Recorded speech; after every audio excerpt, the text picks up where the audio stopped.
मता, धरती का पालन करने वाला राजा, ब्रह्मक्षत्र वैश्यानाम, व्यापार करने वाला वैश्य और कारीगर कनिष्ठ वर्ण का व्यक्ति। इस बात के ऊपर ध्यान दे कि वो कहाँ सो रहा है, कैसे सो रहा है, यह वर्णन किया गया। आप अपने जो बेडरूम में आप सोते हैं, मंदिर बार बार नहीं बदला जाता, एक आध महीने में आप अपना बेड, खटोला, चारपाई जरूर आप बदलें। कहीं दो एक आध दिन के लिए जा रहे हैं तो पाम भले ही कौन सी भी दिशा में हो जाए, लेकिन परमानेंट जहां आप रोज सो रहे हैं, भूल करके भी दक्षिण दिशा की तरफ पाम करके न सोएं। इसमें लिखा है कि यदि मौत भी हो जाए, मरणम, मौत भी हो जाए तो अचम्मा मत मानिए। आपके शयन करने से आयुर्दोषस्य मरणम पापम भाग्यम तथैव च व्याधि पुष्टि तथा शक्ति प्रातः उत्थान दिग्फलम। कभी कभी आप कहते हैं कि मरीज को दवाई नहीं लग रही है। दवाई इसलिए भी नहीं लग रही है क्योंकि उसका जो बिस्तर, चारपाई जो बिछी है वो अनुकूल दिशा में नहीं है। अब यह 8 दिशाएं होती हैं। प्रातःकाल उठकर पूर्व, अग्नि, कोण, दक्षिण आदि 8 दिशाएं हैं। कहते हैं कि इधर यदि आपने पूर्व की तरफ मुंह किया है तो आपको आयु मिलेगी।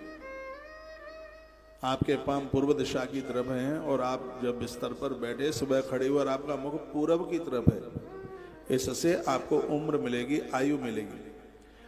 और उसके तत्पश्चात यदि आप अग्नि कोण में, यानी दक्षिण और पूर्व का कोना, उसे अग्नि कोण कहते हैं। इससे घर में द्वेष, घर में कलह होगा, झगड़ा होगा। इसलिए कहते हैं कि त्रिकोण वाला, 3 भुजाओं वाला प्लॉट दान में भी मिल रहा हो तो भी नहीं लेना चाहिए।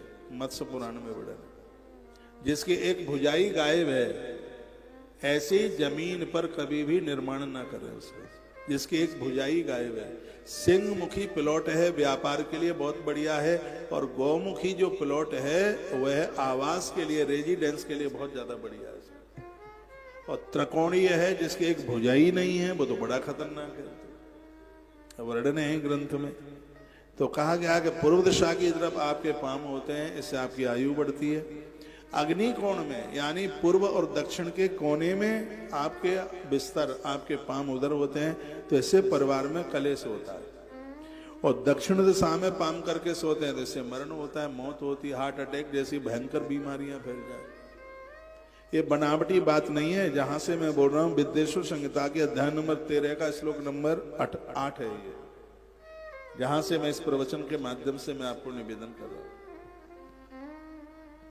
दक्षिण दिशा की तरफ पाम करके सोने से मृत्यु होती है, और दक्षिण और पश्चिम के कोने में पाम करके सोने से पाप बढ़ता है, अपराध, कोई अपराध हो जाएगा।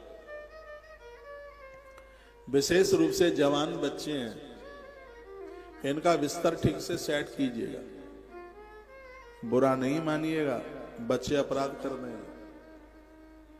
यदि उनका ये बिस्तर ठीक से नहीं हुआ, भूल करके भी दक्षिण और पूरब के कोने में बिस्तर नहीं हो, यानी पाम करके उधर ना सोए, उससे पाप कृत काम हो जाएगा, कोई अपराध हो जाएगा, कोई पाप हो जाएगा। पश्चिम दिशा की तरफ पाम करके सोने से भाग्य बढ़ता है, हाँ, उत्थान होता है, खूब तरक्की होती है, ऊंचाई मिलती है। सिर हो पूरब में, सुन नहीं रहे हैं, पाम हो पश्चिम में, इससे भाग्य का निर्माण होता है। पश्चिम और उत्तर के कोने में पाम करके सोया जाए तो इससे बीमारियां बढ़ती हैं। पश्चिम और उत्तर का जो कोना है उसमें पाम करके सोया जाए तो इससे बीमारियां, व्याधि बढ़ जाएगी। बहुत घर ऐसे होते हैं जिनकी बीमारियां खत्म ही नहीं होती घर की। तो वहां कुछ हमारे रैन बसेरा का भी इसमें महत्व बताया गया है। यदि हम उत्तर दिशा की तरफ मुंह करके सोते हैं तो माथे की ताकत बढ़ती है। जितने भी बच्चे पढ़ाई लिखाई कर रहे हैं, विद्यार्थी हैं, उनका मस्तिष्क दक्षिण में और उनके पांव उत्तर में होने चाहिए। इससे उनकी पुष्टि, उनका माथे का बौद्धिक विकास बढ़ेगा उनका। इसमें मैं बड़ा विश्वास रखता हूं। मैं ज्यादा तरह से आज भी जब मैं शयन करता हूं तो मेरे पांव उत्तर दिशा में ही होते हैं। मेरे कमरे में बेड नहीं है, मैं धरती में सोता हूं। यहाँ की बात नहीं कर रहा हूं, आश्रम की बात कर रहा हूं। मेरा सिर होता है दक्षिण में और मेरे पांव होते हैं उत्तर में। और इसका प्रभाव मैंने देखा है, यदि किसी एक व्यक्ति को मैं मिल लिया तो उसका कभी नाम नहीं भूलता। वो 10 साल के बाद भी आएगा तो मैं नाम लेके ही उसको बोलूंगा।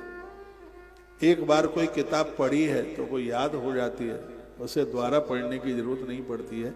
अपनी महिमा नहीं गा रहा हूं। उत्तर दिशा की तरफ पाम करके सोने से दिमाग बहुत ज्यादा काम करता है।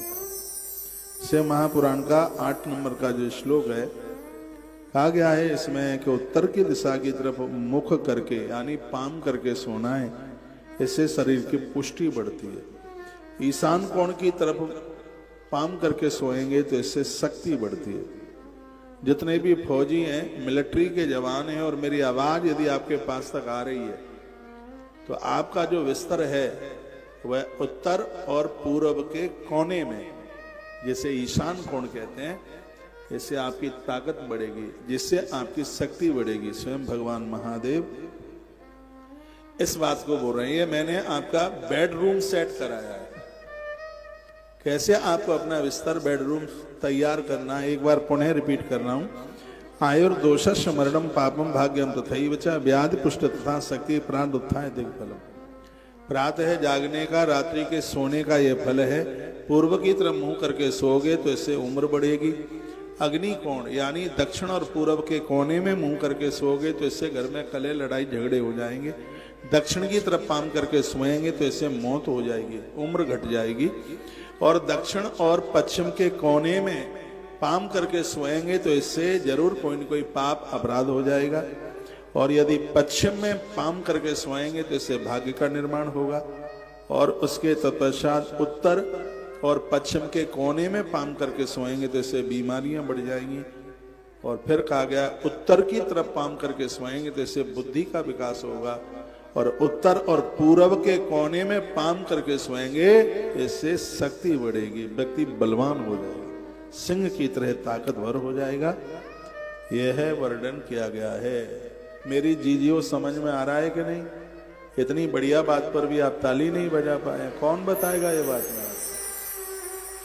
ये कथा के माध्यम से ये समझने को, ये सीखने को ये मिल रहा है। इस तरीके से हम अपना जीवन जिए। किसी कथा में मैंने बोला है कि भोर का समय जागने के लिए बहुत अद्भुत है, और वही यहाँ लिखा गया है, मैं बता रहा हूँ। निशांताया मसा गया यामार्थम सदरुच्यते तत्काले तो समुत्थाय विणमूत्रे विसर्जय ध्वजा। प्रातः जब आप जागे तो सबसे पहले बाथरूम के लिए जाइए, आपकी किडनी लीवर सब तंदुरुस्त बना रहेगा। सुबह जाग करके जब आप जागते हैं तो सबसे पहले बाथरूम विसर्जन के लिए जाइए भोर में जल्दी। सुबह जल्दी वो जाग पाएंगे तो रात को 9 बजे मोबाइल त्याग दें। ऐसा नियम ले लें कि 9 बजे तक ही मोबाइल चलाएं, 9 बजे के बाद मोबाइल को दूर कर दो। और जितना मोबाइल दूर तुमसे होगा उतनी ही आपको नींद बढ़िया आई। बिफोर 10 o'clock 10 बजे से पहले सोने की आदत डालिए, फिर आप भोर में जल्दी जागेंगे। तो 10 बजे तक आप सो जाते हैं, 5 बजे से पहले पहले आप जाग जाते हैं। आप सूरवीर हैं, आप देश के शुभ चिंतक हैं, आप अपने परिवार का कल्याण करने वाले हैं। आपको बीमारियां नहीं फैलेंगी, बीमारी घेर नहीं पाएंगे। भोर में जागने का इतना बड़ा महत्व। और मुझे विश्वास है कि संख्या में आप बैठे तो आप में से कुछ लोग ऐसे होंगे जो 9 साढ़े 9 बजे अपने मोबाइल को दूर रख देंगे। आपको व्हाट्सअप चलाना है, चेक करना है, फेसबुक और तमाम ये सब कुछ चलाना है, तो उसको ये टाइम उसका इसके बाद में नहीं। लोगों को पता लग जाए कि इसके बाद में वो फोन ना सुनेंगे ना फोन चेक करेंगे। मुझे नासिक में एक ऐसे अद्भुत कोई महापुरुष मिले, उनका बहुत बड़ा काम है, वह जमीन खरीद कर और उसके ऊपर मकान बड़े बड़े 30-30 मंजिल के फ्लैट बना करके बेचते हैं। इस आदमी की विशेषता देखिए, ये आदमी 11 बजे घर से निकलता है और रात को 7 बजे घर में प्रवेश करता है। कहता है कि ऑफिस को ऑफिस में छोड़ के आया हूं, 7 बजे मेरा मोबाइल नहीं उठेगा। और कितना भी किसी को कोई जरूरी काम लग जाए, उनका 7 बजे के बाद मोबाइल उठता नहीं है। सुबह फिर पूजा में ऐसे वो 9-10 बजे तक पूजा करते हैं, पूजा पूरी हुई उसके बाद ही वो अपना मोबाइल ऑन करते हैं। एक बड़ी उम्र होने के बाद भी अभी वो 35-36 के ही लगते हैं, 65 के होके भी उम्र 35 की लगती है। आप चाहें तो अपने शरीर को बहुत अद्भुत ढाल सकते हैं, अपने शरीर को दिव्य बना सकते हैं। ये मोबाइल आंतों को छीन लेगा, प्राणों के लिए बहुत घातक है ये, बिल्कुल कानों से बहरा कर देगा। बाल गीले हैं और उस समय मोबाइल सुनना एक मौत को बुलावा देना है। रात को अपने आप से 3 फीट दूर रख करके आप सोइए। इसकी तरंगें बड़ी खतरनाक है, जो चीज फायदा कर रही है वो नुकसान भी दे रही है, ध्यान रखें। यदि बड़ी नींद पूरी नहीं होगी, आयु की संख्या कम हो जाएगी। नींद को पूरा कीजिए। तो यह वर्णन किया है, तत्काले तो समुत्थाय बिन मूत्रे विसृजे ध्वजा। कहते हैं कि भोर में जब आप जाग रहे हैं तो बाथरूम जाने के बाद फिर कुल्ला कीजिए, मुंह धोइए और उसके तत्सग्रहान दूरम ततो गत्वा ब्राह्मण प्राप्तस्तथा। सुनिए, मल विसर्जन के लिए बेडरूम से दूर जाइए। लेकिन अब तो इस तरीके से मकान बनते हैं कि बाथरूम उसी में ही। और हम आपको जो ये बातें कह रहे हैं, सुनिए इधर देखिए, ये सिर्फ कहने के लिए नहीं, हम लोग तो इस पर चल रहे हैं। वृंदावन में मेरी कमरिया से बाथरूम बाहर है, इन सब बच्चों को मालूम है। बेडरूम से बाहर है बाथरूम। उस कक्ष को बड़ा अद्भुत माना गया है, उस कमरे को बड़ा अच्छा माना गया है जिसमें बाथरूम वगैरह नहीं। बाथरूम तो बाहर ही होना चाहिए था। उदमुख समाविश्या प्रतिबंधे न्यामुखा। सूर्य निकलने के पहले मलमूत्र विसर्जित कर रहे हैं तो दक्षिण की तरफ मुंह, और सूर्य निकलने के बाद में विसर्जित कर रहे हो तो उत्तर की तरफ मुंह होना चाहिए। ऐसा भी वर्णन किया गया। सप्तवा पंचवा त्रिता वर्णन किया गया है कि साबुन से हाथ साफ हो सकते हैं लेकिन शुद्ध नहीं हो सकते। हाथ शुद्ध तो मिट्टी से हो।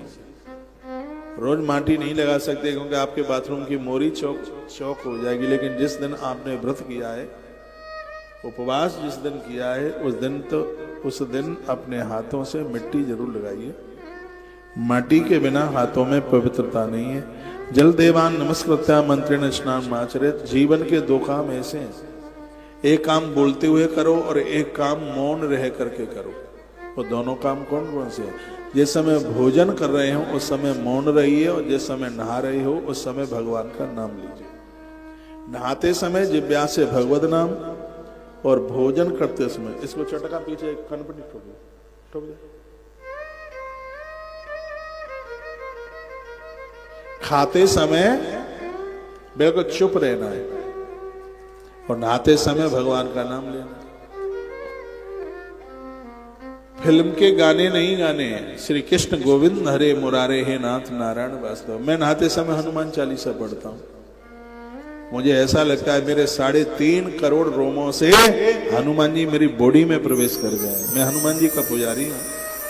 मेरा भाग्य है कि मैं बजरंगी का साधक हूं। चारों युग में ताप तुम्हारा, इनका तो प्रभाव चारों युगों में है भैया। सतयुग में नेमी सारण्य में प्रहलाद जी को ये मिले, त्रेता में राम जी के संग रहे, द्वापर में अर्जुन की ध्वजा के ऊपर बैठे हैं, और कलयुग में बाबा तुलसीदास जी के सन्मुख दिखाई दिए। ऐसे हनुमान हैं जो चारों युगों में दिखाई। ऐसे बजरंगबली जिनको वंदन प्रणाम जीव का बिल्कुल कल्याण करता है। प्रातः सूर्यानुवाकेन सामिंगमस्तमाकृता। प्रातः आप जागते हैं तो 1 लोटा जल भगवान सूर्य को दीजिए। हनुमान जी के गुरु जी हैं सूर्य देवता। सूर्य भगवान को अर्घ देने से बुद्धि का बिल्कुल विकास होता है, क्योंकि बुद्धि के देवता।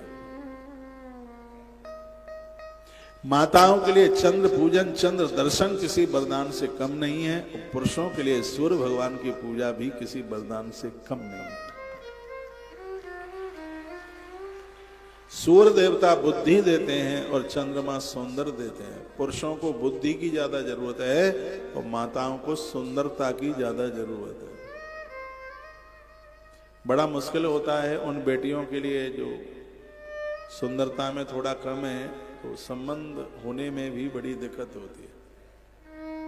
बेटियां ज्यादातर ऐसे मासूम सी होती हैं, शरीर बहुत हल्का होता है, इसलिए बाहर आने जाने में उनका पूरा ध्यान रखा जाता है। मम्मी पापा कहते हैं तो उन्हें बुरा लग जाता है, बुरा नहीं लगना चाहिए। वो बहुत सहज है, उनका शरीर बहुत कोमल है, उनका बहुत ध्यान रखा जाता है। संसार की हर बेटी को भगवान चंद्रमा को अर्घ देना चाहिए। क्यों? इसलिए चंद्रमा की पूजा करने से कुरूपता नहीं आती, हाथ नहीं टूटेगा, आंख नहीं जाएगी, पाम नहीं जाएगा। ये भगवान चंद्र देवता की बड़ी महती कृपा है। एक बात मैं भूल गया हूं, माताओं के लिए सौंदर्य और पुरुषों के लिए बुद्धि। तो बुद्धि देने वाले, ऐसा नहीं है कि सूर्य पूजा के लिए पुरुषों के लिए माताओं के लिए नहीं है। छठ पूजा होती है उसमें तो सूर्य देवता की ही पूजा है, उसमें ये आप सबको पता है। उसमें रविवार के व्रत में सूर्य देवता की ही पूजा है, सप्तमी में तो सूर्य देवता की ही पूजा है। ऐसा नहीं है कि पुरुष चंद्रमा की पूजा नहीं कर सकते, आप सूर्य की पूजा नहीं कर सकते। मैं ये निवेदन कर रहा हूं कि चंद्रमा माताओं को सौंदर्यता दे देते हैं। ज्यादातर से आप देखेंगे इस पूरी दुनिया में पुरुषों से भी ज्यादा सौंदर्य मेरी पूज्य मातृशक्ति को है। ज्यादातर से देखा गया है, बिल्कुल ये चंद्र देवता की ये बड़ी कृपा है। तो सूर्य और चंद्रमा के पुजारी बने, बुद्धि भी मिलेगी, शरीर भी मिलेगा, सौंदर्य भी मिलेगा। तो प्रातः सूर्यानुवाकेन, प्रातः होते हुए सूर्य अष्टक पढ़िए, सूर्य भगवान को वंदन प्रणाम कीजिएगा। गायत्रा जप मंत्रास्ते ऊर्ध्वम प्राग निक्षेपित, प्रातः काल की संध्या उपासना में माता गायत्री का 3 बार स्मरण करते हुए लिखा है यहाँ सूर्य भगवान को अर्घ दें। स्त्री पुरुष आप कोई है, सबको सूर्य भगवान को अर्घ देना चाहिए, क्योंकि इनकी कृपा से बुद्धि का विकास होता है।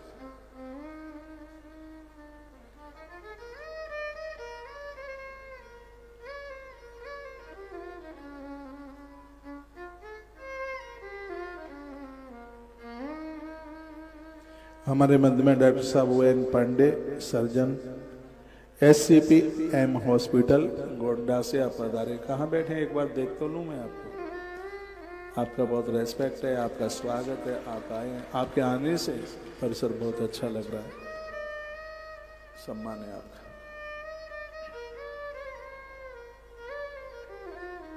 देखिए पूज्य स्वामी विवेकानंद महाराज एक बात कहते थे, पिता वही है जो अपने बच्चे को अपने से ऊपर उठा दे, गुरु वही है जो अपने शिष्य को अपने आप के ऊपर उठा दे।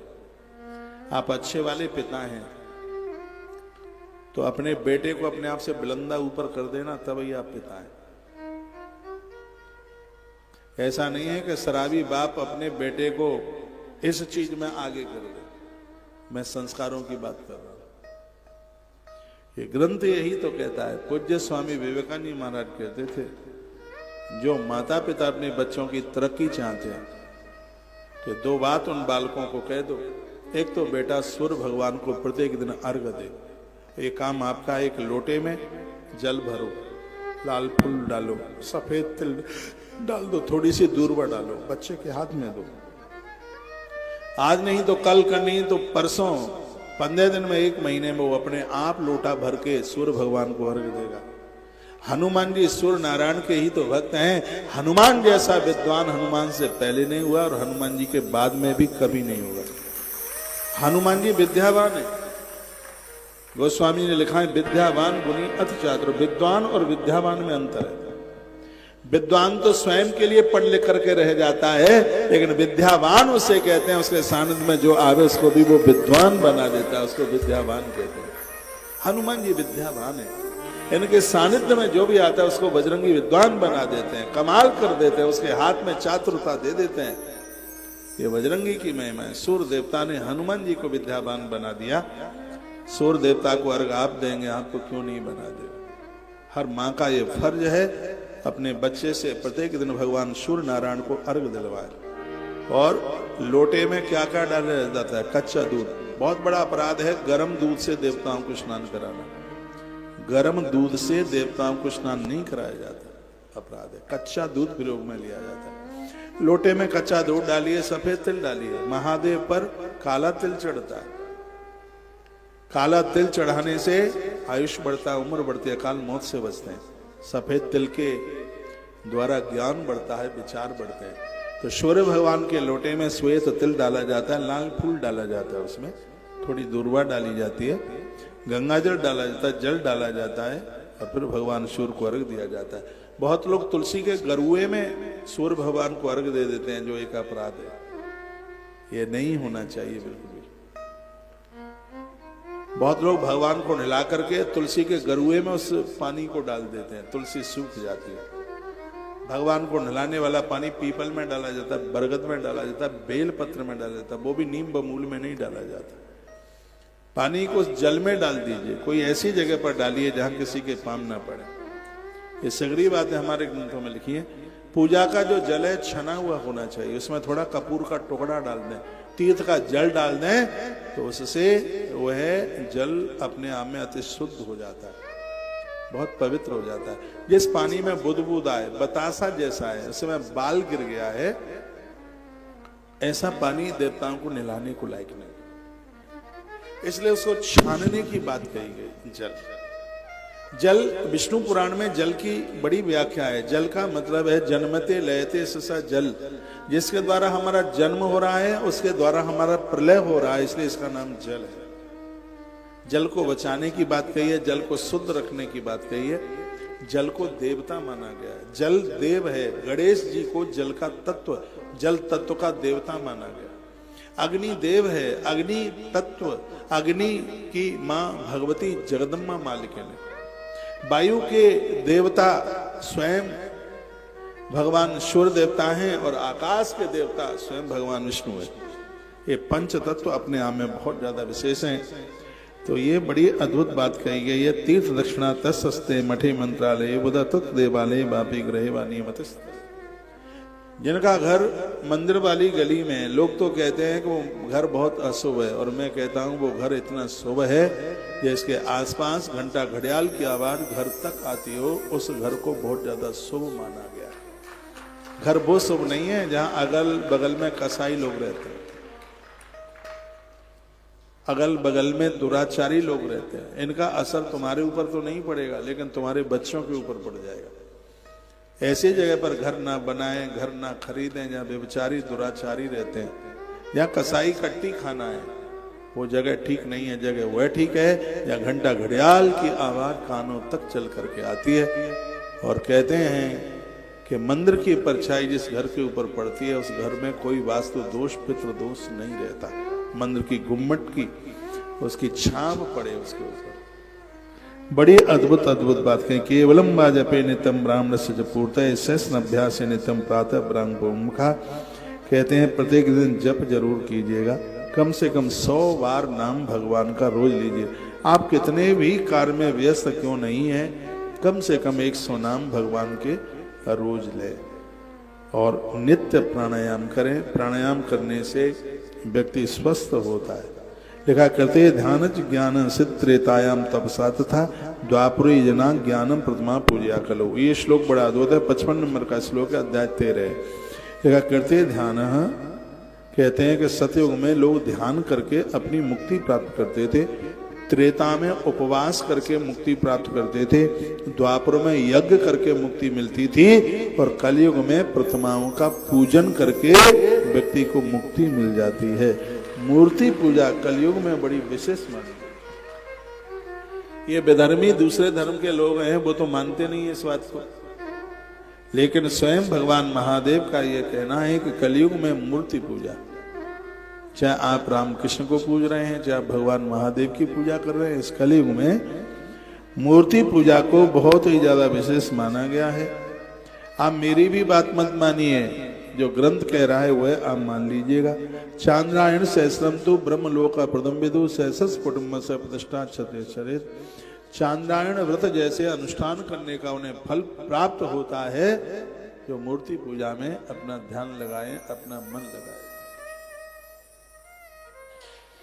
ये मंदिर ही हैं जहां कितनों को भगवान मिले। नामदेव को मंदिर में भगवान मिले, मीरा को मंदिर में भगवान मिले, मैं उन लोगों की बोलती बंद करना चाहता हूं जो हमारे मंदिरों के पीछे पड़े।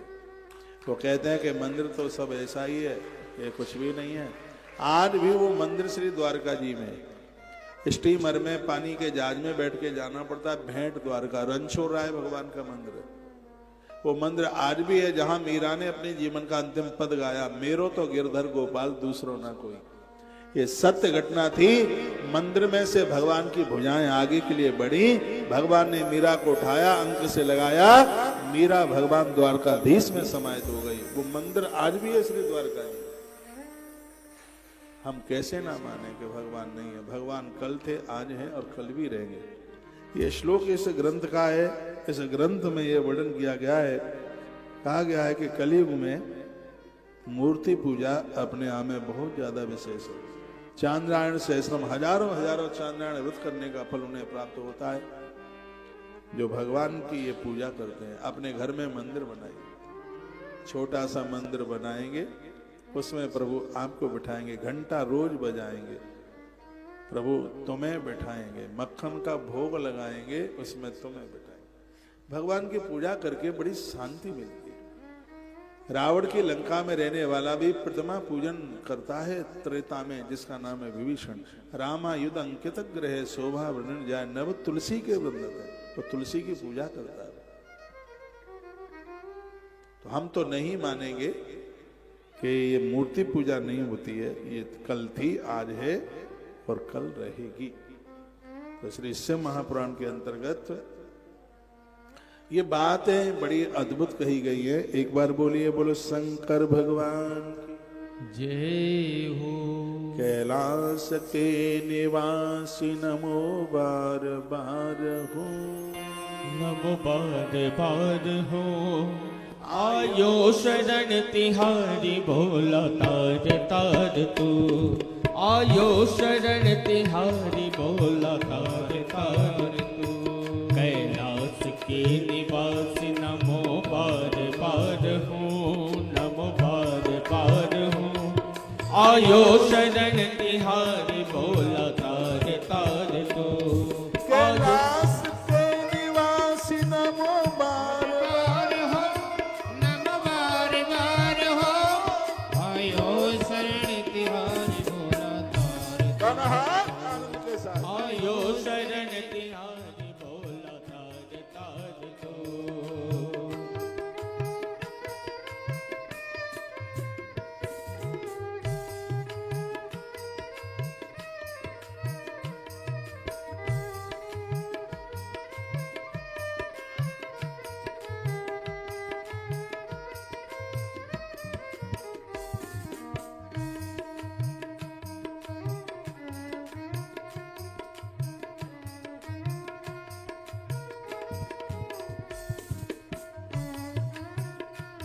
भक्तों को कभी शिव तूने निराश ना किया, भक्तों को कभी शिव तूने निराश ना किया। मांगा जिन्होंने चाहा वो वरदान दे दिया, मांगा जिन्होंने चाहा वो वरदान दे दिया। बड़ा ही तेरा दायरा हो, बड़ा ही तेरा दायरा, बड़ा दातार तो, बड़ा दातार तो। आयो शरण तिहारी भोला तार तार तो। आयो निवासी नमो बार बार हो, नमो बार बार हो। आयो शरण तिहारी भोला तार तार तो। आयो शरण तिहारी भोला तार तार तो। जय हो।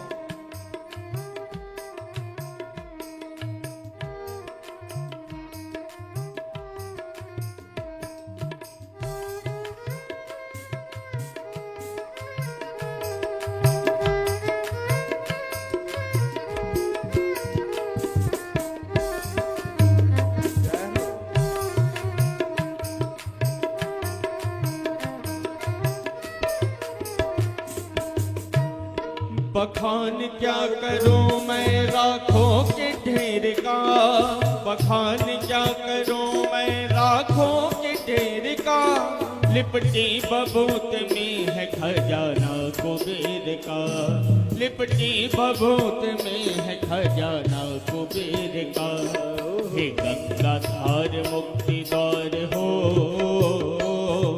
हे गंगाधार मुक्ति द्वार, ओमकार तो भोले ओमकार तो, आयो शरण तिहारी भोला तार तार तो, आयो शरण तिहारी भोला तार तार दो। के निवासी नमो बार बार हो, नमो बार बार हो, आयो शरण तिहारी भोला तार तार दो, आयो शरण तिहारी भोला तार तार दो।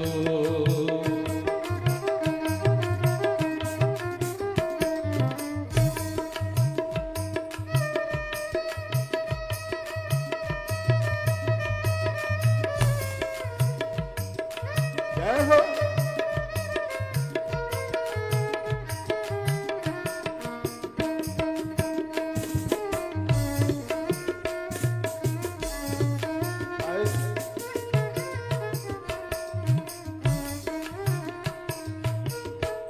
क्या क्या नहीं दिया हमें, हम क्या प्रमाण दें, क्या क्या नहीं दिया हमें, हम क्या प्रमाण दें। बस गए हैं त्रिलोक शंभु तेरे दान से, बस गए हैं त्रिलोक शंभु तेरे दान से। जहर पिया जीवन दिया हो, जहर पिया जीवन कितना उतार तो, कितना उतार तो, आयो शरण तिहारी भोला तार तार दो, कैलाश के निवासी नमो बार बार हो, नमो बार बार हो, आयो शरण तिहारी भोला तार तार दो, आयो शरण तिहारी भोला तार तार दो, आयो शरण तिहारी भोला तार तार दो, आयो शरण तिहारी भोला तार तार दो। कैलाश के निवासी नमो बार बार हो, नमो बार बार हो, आयो शरण तिहारी भोला तार तार दो, आयो शरण तिहारी भोला तार तार दो। शिव समान दाता नहीं, विपत्ति विनारण लज्जा मेरी राखियो, हे नंदी के असवार। और एक गुप्त मत सवई कर जोर, शंकर भजन बिना नगर भगति न पावने मोह। आयो शरण तिहारी भोला तार तार दो, आयो शरण तिहारी भोला तार तार दो, आयो शरण तिहारी भोला तार तार दो। कैलाश के निवासी नमो बार बार हो, नमो बार बार हो, आयो शरण तिहारी भोला तार तार दो, आयो शरण तिहारी भोला तार तार दो। बोलिए शंकर भगवान की जय हो। देखिए शिव महापुराण में वेद के 3 स्वरूप का वर्णन किया है। एक है ज्ञान कांड, एक है भक्ति कांड और दूसरा है कर्म कांड। तो अभी आप जो कथा सुन रहे हैं वो कर्म कांड की कथा है। लिखा है सौम्य वारित तथा विष्णु दध्यन निजेत बोधा।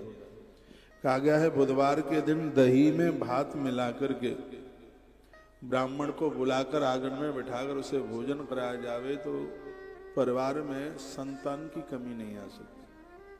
जिस नारी को औलाद नहीं है, सौम्य वारे तथा विष्णु दद्धन ने निजेत बोधा, और कुछ भी नहीं, सिर्फ दही भात का भोजन किसी गायत्री जपने वाले, बिना गुटखा तम्बाकू वाला ब्राह्मण संयमी हो, उसे आंगन में बिठाकर भोजन कराया जाए तो पुत्र मित्र कलात्रादि पुष्टिर भवति सर्वदा।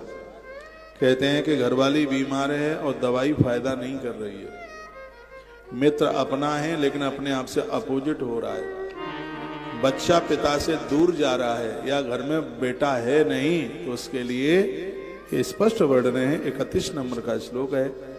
बुधवार के दिन ब्राह्मण को दही भात का भोजन कराने से ये भी सब ठीक हो जाता है। स्त्री नाम च तृप्ते तद्वम दे वस्त्रादिकम शुभम अपमृत्यु हरे मंदिर रुद्रादिशम यजेत। शनिश्चर के दिन यदि भगवान महादेव का महारुद्राभिषेक किया जाए, जल में थोड़ी सी सरसों के तेल की बूंदें डाल दी जाए तो व्यक्ति की अकाल मृत्यु टल जाती है। इतनी बड़ी महिमा। शनिवार के दिन भगवान शिव की पूजा अपमृत्यु हरे मंदिर रुद्रादिश यजेत बुधः, व्यक्ति अकाल मौत से बच जाता है। शनिवार के दिन जब आप भगवान को दर्शन करने को जाते हो तो चुटकी भर काला तिल लेके जाइए। तो पहले आप जल चढ़ा दें, उसके बाद ये चीजें चढ़ाई जाती हैं। ये नहीं कि पहले सब चढ़ा दे बाद में पानी चढ़ाए। पहले जल चढ़ाइए और उसके तत्पश्चात ये सब चीजें, सबका यहाँ वर्णन है। एक राई का वर्णन है इसमें, अभी आप सुनेंगे। इसमें गन्ने के रस का बहुत विस्तार पूर्वक वर्णन किया गया है। तिल होमेन दानेन तिलानेन च भोजयेत इत्थम जजे विवदान आरोग्य आदि फलम लभित। जो तिल से हवन करता है, तिल का दान करता है, तिल से स्नान करता है, ऐसा व्यक्ति आरोग्य आदि फलम लभित, आरोग्यता को प्राप्त होता है, उसे बीमारियां नहीं घेरती। देवानाम नित्य पूजने विशेष जने पिछा स्नाने दाने जपे होमे ब्राह्मणा नाम च तर्पणे। एक इतनी अद्भुत बात कही गई और लिखने के लायक बात है कि ये कुछ काम है वो रोज कीजिए, इसमें एब्सेंट मत कीजिए। क्या क्या है? देवताओं का नित्य पूजन। किसी भी मंदिर में लग के, मैंने कल परसों भी बोला, 6 महीना आप दर्शन कर लें, वो मंदिर का देवता प्रत्यक्ष रूप से आपको दर्शन दे देगा किसी न किसी स्वरूप में। ये गवाही है ग्रंथ इसके लिए। देवताओं का नित्य पूजन करें, स्नान रोज करें, रोज नहाएं। बुखार चढ़ा हो तो भी ज्यादा 2 बाल्टी में नहीं कर सकते स्नान, तो भींगा कपड़े से तो शरीर पहुंच सकते हैं। नित्य स्नान, देवताओं का नित्य पूजन, दान भले ही थोड़ा सा बने, प्रत्येक दिन दान कीजिए। कर्ण प्रत्येक दिन दान करता था, धर्मराज युधिष्ठिर प्रत्येक दिन दान, प्रभु राम जी प्रत्येक दिन दान, राजा अम्बरीश प्रत्येक दिन दान करते थे। अम्बरीश का जीवन ऐसा था कि भगवान का सुदर्शन चक्र उनके दरवाजे पर रक्षा करता था। सुदर्शन चक्र एक क्षण के लिए भी राजा अम्बरीश के घर को छोड़ के नहीं जाते। या अम्बरीश प्रत्येक दिन दान करते। अम्बरीश जी जब भगवान के धाम गए, अम्बरीश की मृत्यु नहीं हुई। अम्बरीश जी जब भगवान के धाम गए, लोग कहते हैं कि ये सब गप्पे नहीं है, सब प्रमाणित बात है। अम्बरीश गए, भगवान नारायण ने गले में फूल की माला डाली। भगवान ने कहा कि तुमने 11 का व्रत किया है, बड़े अच्छे काम किए हैं तुमने, हम इतने प्रसन्न हैं कि तुम हमसे कोई मांग लो, क्या चाहिए तुम्हें। तो अम्बरीश राजा ने कहा, भगवान मैं नरक देखना चाहता हूं। तो भगवान ने कहा, स्वर्ग में खड़े होके, बैकुंठ में खड़े होके नरक की बात करते हो? कहा आपने मांगने को कहा था तो मैंने मांग लिया, अब पूरा करना तो ये आपका काम है।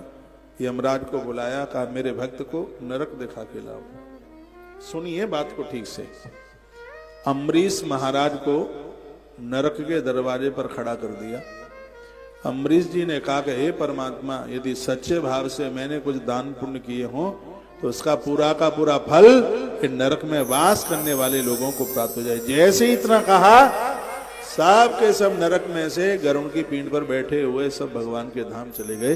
ये बात मैं इसलिए कह रहा हूं, भजनानंदी व्यक्ति का दर्शन करने मात्र से इतना लाभ प्राप्त होता है। ऐसे लोग कम मिलते हैं। इसी से महापुराण में लिखा है, कोई आपसे राम राम करे और राम राम करने वाले का मुंह देख ले आप, हरिओम करे, श्री शिवाय नमस्तुभ्यम बोले, राधे राधे बोले, और बोलते समय ऐसे व्यक्ति का मुंह देख ले तो तत्काल हमें त्रिवेणी नहाने का फल प्राप्त हो जाता है। इस ग्रंथ में लिखा है।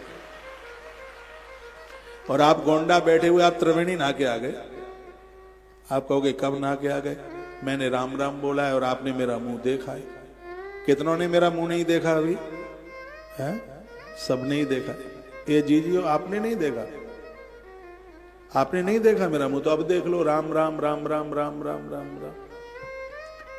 हाँ, मैंने बोला राम राम, आपने मेरा मुंह देखा, तो गोंडा बिना छोड़े ही आपको प्रयाग में त्रिवेणी नहाने का फल मिल गया।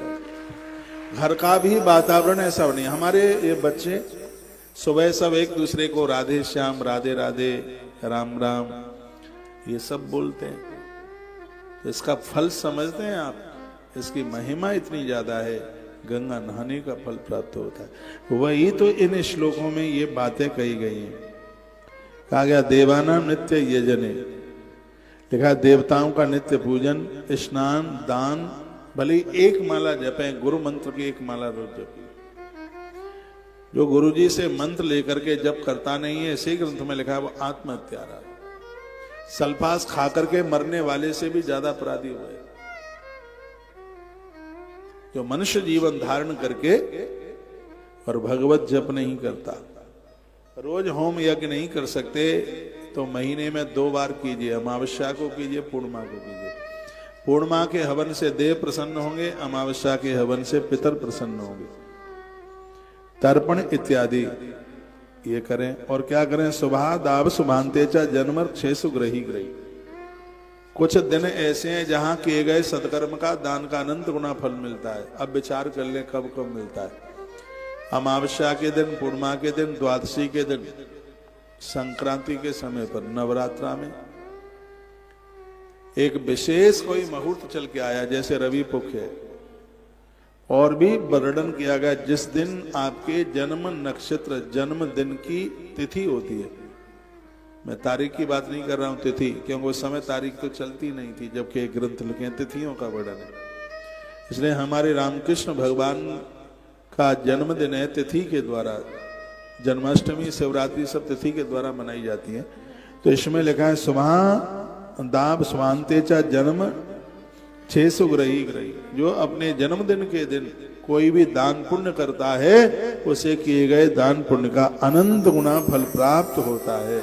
जिस दिन आपका जन्मदिन तिथि के हिसाब से पड़े, चलो आज का समय आप तारीख के हिसाब से मनाते हैं, तो उस दिन आप जरूर कोई दान पुण्य सत्कर्म करें। इससे क्या होगा, इससे तरक्की होगी, दरिद्रता आएगी नहीं। दरिद्र तपसा देवान ये जान दे धने नहीं। दरिद्रता को खत्म करना चाहते हैं तो तप करें, देवताओं का पूजन करें, धन को धर्म में लगाएं। यह वर्णन किया गया और कहा गया एक धनवान व्यक्ति धन खर्च करके जितना पुण्य कमाता है, निर्धन व्यक्ति अपने शरीर से सेवा करके उतने ही पुण्य को प्राप्त करता है। यह नहीं है कि भगवान को प्राप्त करने के धन चाहिए। अब जिसके पास धन नहीं है, जिसके पास धन है वो धन लगाए, तन है तो धन और तन दोनों लगाए, लेकिन जिसके पास धन है ही नहीं, तो भगवान शंकर कहते हैं जो शरीर से समाज की सेवा करता है, देवों की सेवा करता है, उसे उतना ही फल मिलता है जितना एक बहुत बड़े धनवान व्यक्ति ने धन खर्च करके, मंदिर बनाकर, सड़कें बनाकर, ये करके जो पुण्य कमाया है, निर्धन व्यक्ति अपने शरीर से सत्कर्म करके उतने ही फल की प्राप्ति कर लेता है। पंचो एक बात बताओ, समझ में आ रहा है कि हम ऐसे बोलते ही जा रहे हैं, बोलते ही जा रहे हैं? हाँ, आ रहा है? तो कभी मंदिर में जाओ तो सूती कपड़ा हाथ में लेके जाओ और उसको साफ सुथरा करके आओ। कल हमने गुटखा खोरों के लिए यहां से कुछ बात कही, तम्बाकू वाले लोगों को, और प्रमाण के साथ बात कही। धार्मिक जगहों पर जो थूकते, गुटखा, बीड़ी, सिगरेट, तम्बाकू और ये ऊट पटांग ये करते हैं, उनके साथ क्या बर्ताव होता है, ये कल बहुत विस्तार पूर्वक हमारे YouTube चैनल पर वो वीडियो डाल भी दी गई है। लोगों ने बड़ी प्रशंसा की। लोग वहीं बैठेंगे, वहीं थूकेंगे। मैं ऊपर से लेकर के नीचे तक सबके लिए मैं बोल रहा हूं, यह त्रुटि है, गलती बिल्कुल भी ना हो। मंदिर में जाते हैं, आधा बेलपत्र महादेव पर चढ़ता है और आधा पामों के नीचे को चलता है, और ज्यादातर ऐसे ऐसा ही होता है। मैंने देखा धूप बत्ती जलाएंगे, डिब्बी वहीं डाल देंगे, सब लोगों के नीचे, पाम के नीचे कुचलेगी, ऊपर शंकर जी की फोटो लगी है उसके। मैं और जगह की बात नहीं, मैं इसी मंदिर की दुख हरण नाथ महादेव के मंदिर की परसों दरसों की मैं बात बता रहा। आप बड़े धार्मिक हैं, मंदिर में भारी भीड़ होती है, और एक बात मैं आपको बोलूं, दुख हरण नाथ महादेव अद्भुत है। भले ही उनका वर्णन 12 ज्योतिर्लिंग में नहीं है, लेकिन उसकी महिमा बिल्कुल कम नहीं है। कोई श्रद्धा से जाएगा, उसकी मनोती पूरी होगी। ऐसे जगहों पर जाएं, साफ सफाई का ध्यान रखें। देव प्रतिमाओं को साफ करने के लिए सूती कपड़ा लेके जाइए। मैं आप कहेंगे सूती ही क्यों बोला है? स्कंद पुराण में पंचामृत महात्म्य में वर्णन है। स्कंद पुराण में पंचामृत की महिमा है। ये दूध दही जो हम भगवान को चढ़ाते हैं उसकी बहुत बड़ी महिमा है। तो उस महात्म्य में लिखा है कि उस कपड़े में जितने धागे हैं उतने वर्षों तक मृत्यु उपरांत वह जीव भगवान के चरणों में वास करता है। मैंने ये बोला, निवेदन किया। जब घर में आप भगवान की पूजा करते हैं, जब तक पानी टपक रहा है तब तक ना आप रोली लगा सकते ना आप चंदन लगा सकते। इसलिए भगवान को नहलाकर पहले कपड़े से साफ सुथरा कीजिए उसको, फिर भगवान का श्रृंगार कीजिए। चंदन लगाने की कितनी बड़ी महिमा है। चंदनम महत पुण्यम सर्व पाप प्रणाशनम आपदाम अपहर्तारम लक्ष्मी तिष्ठत सर्वदा। भगवान को चंदन लगाने से आपत्ति का हरण हो जाता है। चंदन की इतनी गुणवत्ता है, गर्भिणी नारी को चंदन की लकड़ी का पानी पिला दो, बच्चा विकलांग पैदा नहीं होगा। ये चंदन की महिमा है। देव ऋणी हो जाते हैं। चंदन तो इतना बड़ा औषधि के काम में आता है। घृत में आप चंदन, घृत को गर्म करते हुए उसमें कुछ चंदन की बूंदें डाल दें, उसमें चंदन का रस उसमें डाल दें, गर्भिणी नारी के लिए किसी वरदान से कम नहीं है। और बहुत महंगा ऐसा घी आता है, कुछ गौशालाएं बना रही। एक बार जयकारा लगाइए, बोल भक्त वत्सल भगवान की जय। तो अध्याय हमने आपको सुनाया, इमं शृणुतोऽध्यायं पढ़ते वा नरोत्वजा। इस कथा को कोई भी सुनेगा या सुनाएगा, श्रवणा स्योपकर्ता च देव यज्ञ फलम लभे।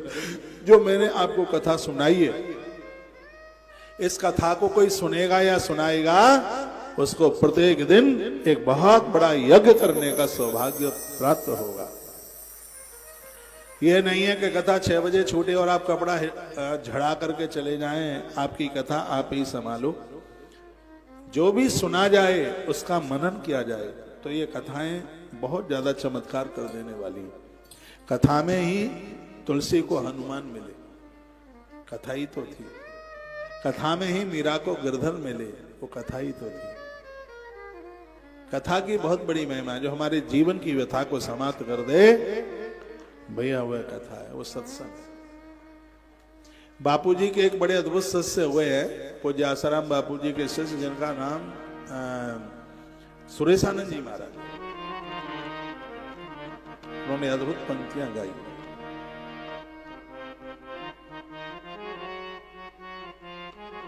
ये देश को कभी समझा नहीं गया। जिन लोगों ने इस देश के लिए बहुत अच्छे अच्छे काम किए, लोग उनके ही पीछे पड़ गए। उनमें से इस महापुरुष को भी इस देश ने बहुत टंच किया, बहुत कष्ट दिया, बहुत दुख दिया, बड़ी पीड़ा होती है। कितने लोगों को धर्म बदलने से बचाया उन्होंने, कितने लोगों के जुआ शराब मांस छुड़ाया। उस वंदनीय महापुरुष के शिष्य हुए हैं सुरेशानंद जी। उन्होंने बड़ी अद्भुत पंक्तियां गाई। जहां सत्संग होता है वहां पर नित्य जाओ तुम, वहां पर नित्य जाओ तुम। हमें फुर्सत नहीं कहकर ये मौका ना गवाओ तुम, ये मौका ना गवाओ तुम। जहाँ सत्संग होता है वहाँ पर बहुत प्यारी पंक्तियां हैं। जाओ तुम, वहाँ पर नित्य जाओ तुम। अरे सती संग करने की न कोई उम्र होती है, न कोई उम्र होती है। अमर ये दीप है इसकी कभी बुझती नहीं ज्योति, कभी बुझती नहीं ज्योति। क्या है? अमर ये दीप है इसकी कभी बुझती न ज्योति है, कभी बुझती न ज्योति है। ऐसी ज्योति सदा ज्योति जलाओ तुम, सदा ज्योति जलाओ तुम। जहाँ सत्संग होता है वहाँ पर नित जाओ तुम, सभी गाइए। वहाँ पर नित जाओ तुम। इस महापुरुष की पंक्तियां हैं जिसने ईसाई मिशनरियों को चुनौती दे दी, और उनके जमाने में लाखों लोग पंडाल में बैठते थे। आज तो किसी वक्ता का नाम हो जाना मीडिया के प्रभाव में बहुत सहज है, लेकिन वो टाइम ऐसा था जब सोशल मीडिया कहीं आस पास भी नहीं थी, तब पूरे विधर्मियों को इस महापुरुष ने हिला करके रख दिया, जिनकी मैं बात कर रहा हूं। ये उन्हीं की ये पंक्तियां हैं। जरा अनुभव तो कर देखो कि क्या बदलाव आता है, कि क्या बदलाव आता है। कपट सब दूर होता है, हृदय निर्मल हो जाता है, हृदय निर्मल हो जाता है। इन्हीं सत्संगियों के संग सदा डुबकी लगाओ तुम, सदा डुबकी लगाओ तुम। जहाँ सत्संग होता है वहाँ पर नित जाओ तुम, वहाँ पर नित जाओ। उनके इस भजन की जो अंतिम कड़ी है बहुत वंदनीय है, बहुत प्रशंसनीय है। यदि मुझे कोई आकर के पूछे क्या बापूजी के ऊपर लगाया गया केस क्या ये सच नहीं है, ये 100% झूठा है, 100%। और उनके साधक लोग यहाँ बैठे हैं, मैं उनको कहना चाहूंगा अपनी श्रद्धा के साथ तोड़ मरोड़ ना करें। यहाँ इस धरती पर आज से नहीं, बहुत लंबे समय से कुछ अच्छे करने वाले लोगों ने बहुत फंसाने का काम किया। उनके प्रति अपनी पूरी श्रद्धा बना करके रखना। उनके ज्ञान के प्रकाश ने ये धरती के लोगों का बहुत भला किया है। उनकी जो अंतिम पंक्ति है इस भजन की, चढ़े एक बार फिर उतरे नहीं सत्संग का ये रंग, नहीं सत्संग का ये रंग। बिना प्रभु की कृपा मिलता नहीं सत्संगियों का संग, नहीं सत्संगियों का संग। गुरु संतों की सेवा कर, गुरु संतों की सेवा कर, सदा सानिध्य पाओ तुम, सदा सानिध्य पाओ तुम।